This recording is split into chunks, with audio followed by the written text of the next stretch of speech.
بسم اللہ الرحمن الرحیم۔ السلام علیکم ورحمۃ اللہ وبرکاتہ۔ گزرے وقتوں کی بات ہے کہ بغداد شہر میں ایک گاؤں تھا جو سرسبز اور قدرتی حسن و جمال سے مالا مال تھا۔ وہاں کا ہر باسی مالدار اور آسودہ حال تھا۔ اللہ تعالیٰ کی بے بہا نعمتیں موجود تھیں، مگر اس گاؤں کے لوگ اپنی شان و شوکت اور دولت پر غرور کیا کرتے تھے۔ سب لوگ دولت مند تھے، زرعی زمینیں اور باغات کے مالک تھے۔ ان زمینوں اور باغات کو وہاں سے گزرنے والی نہروں نے سیراب کر رکھا تھا۔ مال و دولت نے وہاں کے لوگوں کو مغرور بنا دیا تھا۔ یہ مال و دولت کسی ایک انسان کے پاس نہیں تھا، بلکہ پورا گاؤں بے تحاشا دولت مند تھا، سوائے چند مسلمانوں کے۔ وہاں پر کافر زیادہ تھے اور مسلمانوں کے گھرانے کم تھے۔ اس گاؤں کا سردار ایک ہندو پنڈت تھا۔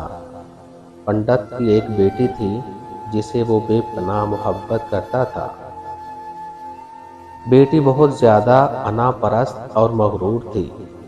گاؤں میں ایک بستی مسلمانوں کی تھی جو کہ بہت غریب تھے اور ہندوؤں کے باغات میں محنت مزدوری کر کے اپنا گزارا کرتے تھے۔ ہندو مسلمانوں پر ظلم و ستم کرتے تھے اور ان سے جانوروں جیسا سلوک کرتے تھے۔ پنڈت کی بیٹی کالے جادو کی مہر تھی، وہ اپنا جادو مسلمانوں پر آزمایا کرتی تھی۔ چھوٹی چھوٹی غلطیوں پر انہیں دردناک سزائیں دیتی تھی۔ اپنے جادو سے مسلمانوں کو جانور بنا دیا کرتی تھی۔ پنڈت کی بیٹی مسلمانوں کو مجبور کرتی کہ وہ بتوں کو پوجا کریں۔ جب مسلمان انکار کرتے تو ان پر ظلم و ستم کرتی۔ جب اس کا ظلم و ستم حد سے بڑھ گیا تو مسلمانوں میں سے ایک بزرگ شخص نے اللہ رب العزت سے دعا کی، یا رب کریم، جو ہمارے چند ایک مسئلے یہاں پر ہے تو اسے بچا لے۔ اس پنڈت کی بیٹی نے ہمارا جینا دوبر کر دیا ہے۔ کوئی بھی ہمارا مسیحا نہیں، نہ دولت ہے نہ جسمانی طاقت ہے۔ یا اللہ، ہمارے لیے کوئی ایسا مسیحا بھیج جو نہ صرف طاقتور ہو بلکہ اس پنڈت کی بیٹی کو اس کے ظلم و ستم سے باز رکھ سکے، ورنہ یہ تمام مسلمانوں کا نام و نشان مٹا دے گی اور یہاں کوئی تیرا نام لینے والا نہ رہے گا۔ اللہ تعالیٰ نے اس بوڑھے کی دعا کو سن لیا اور ہوا یوں کہ ایک دن عجیب واقعہ رونما ہوا۔ سردار پنڈت جنگل میں سفر کر رہا تھا کہ اچانک ایک زہریلے سانپ نے اس کو ڈس لیا۔ وہ بے ہوش ہو کر وہیں زمین پر گر پڑا۔ اس کے ساتھ جو غلام اور ساتھی تھے، انہوں نے جب اپنے سردار کی یہ حالت دیکھی کہ ایک زہریلے سانپ نے اسے کاٹ لیا ہے تو فوری طور پر اسے گھر پہنچا دیا۔ اس کی لڑکی نے جب اپنے والد کی یہ حالت دیکھی تو طبیب کو بلا لیا۔ طبیب نے پنڈت کا بہت علاج کیا مگر اس کی حالت درست نہ ہو سکی۔ اسی وقت شہر میں ایک درویش کی آمد ہوئی۔ درویش پنڈت کے گھر کے قریب سے گزر رہا تھا تو دیکھا گھر کے قریب بہت سے لوگ جمع ہیں۔ درویش ان کے پاس گیا اور ایک آدمی سے پوچھا کہ کیا معاملہ ہے۔ اس نے کہا، یہاں ایک سردار کو سانپ نے ڈس لیا ہے اور کوئی بھی طبیب اس کا علاج نہیں کر پا رہا۔ اس آدمی نے درویش سے پوچھا کہ تم کون ہو؟ درویش نے کہا کہ میں مسافر ہوں، یہاں پر مجمع دیکھا تو خبر گیری کے لیے رک گیا، مگر میں پیشے کے اعتبار سے حکیم ہوں، اور اگر اجازت تو میں تمہارے سردار کو دیکھ سکتا ہوں، ہو سکتا ہے وہ میرے علاج سے تندرست ہو جائے۔ وہ آدمی درویش کی حالت دیکھ کر ہنسنے لگا اور کہنے لگا، آپ نے پھٹے پرانے کپڑے پہنے ہوئے ہیں اور ظاہری حالت سے مانگنے والے لگ رہے ہو۔ تم اتنے بڑے سردار کا علاج کرو گے؟ یہاں ملک کے مایا ناز طبیب ناکام ہو چکے ہیں، تم کیا کر لو گے؟ ہمارے سردار تم جیسے غریب سے اپنا علاج نہیں کروائیں گے۔ درویش نے کہا، اگر تم چاہتے ہو کہ تمہارے سردار کی جان بچ جائے، تم مجھے اندر آنے کی اجازت دو۔ وہ کہنے لگا، ٹھیک ہے، میں اندر سے اجازت لے کر آتا ہوں۔ وہ اندر آیا اور پنڈت کی بیٹی سے کہا کہ ایک غریب آدمی آیا ہوا ہے، کلیت سے فقیر لگ رہا ہے، لیکن کہتا ہے کہ میں پنڈت کا علاج کروں گا، اور وہ زہر جو تیزی سے پھیل رہا ہے اس کو نکال کر پھینک دوں گا۔ وہ کہنے لگی، ٹھیک ہے، اس کو اندر بلا لو۔ جب درویش گھر کے اندر آیا تو دیکھا پنڈت زہر کی وجہ سے تڑپ رہا ہے۔ درویش پنڈت کے پیروں کی جانب آیا، جہاں پر سانپ نے ڈسا تھا۔ درویش نے اس جگہ پر تھوک دیا اور فوری طور پر وہاں سے بھاگ گیا۔ پنڈت کے سارے آدمی اور بیٹی فکر مند ہو گئے کہ یہ کون دیوانہ تھا، کمرے میں آیا اور علاج کرنے کے بجائے اس جگہ پر تھوک دیا جہاں پر سانپ نے ڈسا تھا، اور بھاگ گیا۔ اس کی بیٹی غصے سے تلملا رہی تھی، اس نے تو بے ادبی کی ہے اور گستاخی کی ہے، میں اپنے عمل سے اس کو جانور بنا دیتی ہوں۔ مگر جیسے ہی غلام تھوک کو صاف کرنے لگا، اس نے دیکھا کہ یہ پنڈت کی ٹانگ جو نیلی ہو رہی تھی اب ٹھیک ہو رہی ہے۔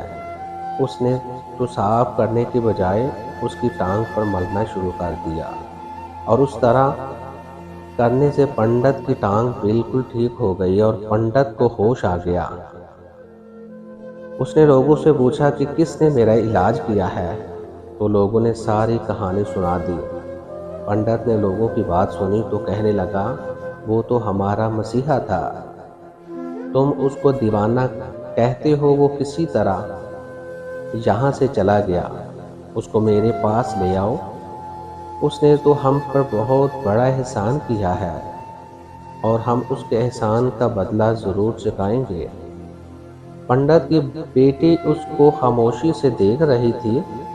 اس کے سارے دربان اور سپاہی درویش کو ڈھونڈنے کے لیے نکلے۔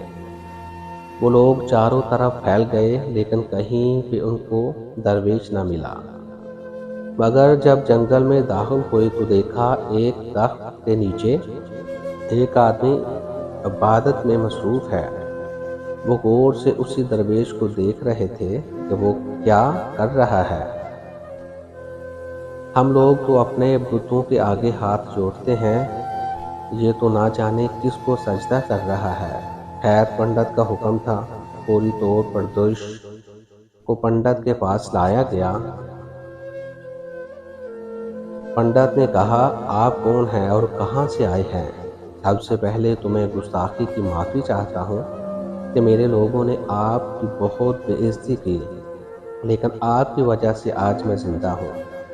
ہم گنہگاروں کی آنکھ آپ کو پہچان نہ سکی، جس کی میں معذرت چاہتا ہوں، اور آپ سے التماس کرتا ہوں کہ میری طرف سے یہ خوبصورت گھر اور عربی گھوڑا قبول کر لیجیے۔ درویش نے مسکرا کر پنڈت کی طرف دیکھا اور کہا، یہ گھر اور گھوڑا بہت قیمتی ہے، میں اس گھر میں اس گھوڑے کے ساتھ کیا اکیلا رہوں گا؟ پنڈت نے کہا، آپ فکر نہ کریں، گھوڑے کے ساتھ آپ کی خدمت گار بھی دیے جائیں گے۔ درویش بولا، پچھلے نوکر چاکروں اور مال و دولت کے ساتھ کیا میں گھر میں تنہا رہوں گا؟ پنڈت بولا کہ حضور، آپ میرے محسن ہیں، آپ نے میری زندگی بچائی ہے، یہ میری بیٹی آپ کے سامنے ہے، میں اپنی بیٹی کی شادی آپ سے کروا دوں گا، لیکن میری ایک شرط ہے، جو کچھ میں آپ کو دے رہا ہوں اس کے بدلے آپ کو اپنا مذہب چھوڑنا ہوگا۔ میرے خاص ملازم آپ کو عبادت کرتے ہوئے دیکھا ہے، ہم بتوں کے آگے سجدہ کرتے ہیں، ان کی عبادت کرتے ہیں، اور آپ جس کے آگے سجدہ کر رہے ہیں وہ آپ کا خدا ہے، اور آپ مسلمان ہیں۔ میں آپ سے گزارش کرتا ہوں کہ یہ سب کچھ لے لیں اور اپنے مذہب کو چھوڑ دیں۔ کیا آپ ایسا کر سکتے ہیں؟ درویش پنڈت سے بولا، آپ اپنا یہ گھر، گھوڑا، نوکر چاکر اور اپنی بیٹی سب کچھ اپنے پاس رکھیں۔ میں اسی حالت میں خوش ہوں کہ میں ایک مسلمان ہوں۔ ان تمام نعمتوں کو ٹھکراتا ہوں۔ میں جان تو دے دوں گا مگر اپنا مذہب نہیں چھوڑوں گا۔ میں آپ کے پاس کیسے آ جاؤں، وہ بھی صرف ان چند پیسوں کے لیے، ان دنیاوی فانی چیزوں کے لیے؟ ہرگز نہیں، مجھے تو آخرت کی زندگی چاہیے، اور یہ سب تو مجھے جنت میں مل جائے گا۔ اس لیے میں اپنے درویشی میں ہی خوش ہوں۔ اللہ تعالیٰ نے جس مقصد کے لیے بھیجا ہے، بس وہ مقصد پورا ہو جائے۔ جہاں کے مسلمانوں پر بہت ظلم ہو رہا ہے، بس انہی کے لیے مسیحا بن کر آیا ہوں۔ یہ کہہ کر وہ جانے لگا تو پنڈت نے درویش کو رک جانے کا کہا اور کہنے لگا، میں نے مال کے ذریعے آزمایا اور تم اپنے مذہب کو چھوڑنے پر راضی نہ ہوئے۔ اگر تم یہی سب کرنے آئے ہو تو ہم تمہیں ایسا کرنے نہیں دیں گے۔ کیا تم جانتے نہیں ہو کہ ہم کتنے طاقتور ہیں، اور میری بیٹی اپنے عمل میں اتنی ماہر ہے کہ تمہیں یہاں پر کھڑے کھڑے جنگلی جانور بنا سکتی ہے۔ فقیر نے کہا، اس نے تو جانور بہت سے کمزور لوگوں کو بنایا ہے، یہ مجھے بنا کر دکھائے تو بات ہے۔ اس سے پہلے کہ پنڈت اپنی بیٹی کو مشورہ دیتا کہ بیٹی اس پر وار کرو، درویش نے جادوگرنی پر ایک پھونک ماری اور وہ اسی وقت ایک بہت بڑی چھپکلی پر بن کر سامنے آ گئی اور درویش کے آگے کچھ نہ کر پائی۔ وہ درویش کے قریب آنے لگی اور اپنا زہر ان پر پھینکنا چاہتی تھی، مگر درویش جانتا تھا کہ وہ کیا کرنے والی ہے۔ اسی وقت انہوں نے ان کے منہ پر تھوک دیا۔ تھوکنے کی دیر تھی کہ وہ جلنے لگی، جس سے اس کا چہرہ پگھلنے لگا۔ قریب تھا کہ اس کا پورا جسم جل کر راکھ ہو جاتا۔ پنڈت دوڑتا ہوا آیا اور درویش کے قدموں میں گر گیا اور معافی مانگنے لگا اور کہنے لگا، حضور، گستاخی کے لیے مجھے معاف کر دیں، میں نے سچ میں آپ کو بہت کمزور سمجھا۔ اگر میری بیٹی ٹھیک ہو جائے گی تو میں سچ کہتا ہوں یہاں جتنے بھی لوگ موجود ہیں یہ سب مسلمان ہو جائیں گے۔ درویش نے کہا، نہیں، میں تم سب کو اپنے دین میں شامل کرنے کے لیے یہ سب کچھ نہیں کر رہا، بلکہ تم لوگ جو مسلمانوں پر ظلم کرتے ہو اس ظلم کو ختم کرنا چاہتا ہوں۔ ہمارے دین میں جبر نہیں ہے۔ اگر تمہاری بیٹی انسان بن کر رہے گی اور کسی کو کوئی تکلیف نہیں دے گی تو اس کو اس کی اصلی حالت میں لانے کے لیے میں خود اللہ تعالیٰ سے دعا کروں گا۔ پنڈت کہنے لگا، میری بیٹی اپنی اصلی حالت میں آئے گی تو کسی پر کوئی ظلم نہیں کرے گی، بلکہ میں دل سے معافی چاہتا ہوں کہ میری بیٹی نے جو کچھ کیا ہے کہ آئندہ کبھی کالا جادو اور کوئی عمل نہیں کرے گی اور کسی مسلمان پر کوئی سختی نہیں کرے گی۔ درویش نے اس چھپکلی پر دوبارہ پھونک ماری تو وہ انسان بن گئی اور درویش کے قدموں میں گر گئی۔ کہنے لگی کہ مجھے معاف کر دیں، میں نے آپ کو سمجھنے میں بہت غلطی کی۔ اس لڑکی کا آدھا چہرہ سیاہ ہو چکا تھا۔ وہ کہنے لگی کہ آج میں اپنے رب کے ساتھ آپ کے دست مبارک پر بیعت ہونا چاہتی ہوں، اور میں یہ دعا کرتی ہوں کہ آئندہ اس بستی میں کوئی بھی ظلم نہیں ہوگا، بلکہ یہ سب ایک دوسرے کے ساتھ مل جل کر بھائی چارے سے رہیں گے اور سب مسلمان ہو جائیں گے۔ تو یوں ایک اللہ کے ولی کے ہاتھوں پنڈت اور اس کی بیٹی نے اسلام قبول کر لیا، اور پھر پنڈت نے درویشی سے اپنی بیٹی کی شادی کر دی اور اس بستی میں امن و امان قائم ہو گیا۔ کل تک جو غرور کرتے تھے آج وہ تمام لوگ عاجزی کا پیکر بن گئے۔ آخر میں اللہ تعالیٰ سے دعا ہے کہ اللہ تعالیٰ ہمیں نیک اعمال کرنے کی اور برائی سے بچنے کی توفیق عطا فرمائے، آمین یا رب العالمین۔ محترم ناظرین کرام، امید ہے آپ کو یہ ویڈیو پسند آئی ہوگی، لہٰذا ویڈیو کو لائک کرتے رہیں، چینل کو سبسکرائب کر دیں اور بیل آئیکن کو دبا دیں اور اپنی رائے کا اظہار کمنٹ سیکشن میں ضرور دیجیے گا۔ جزاک اللہ خیر۔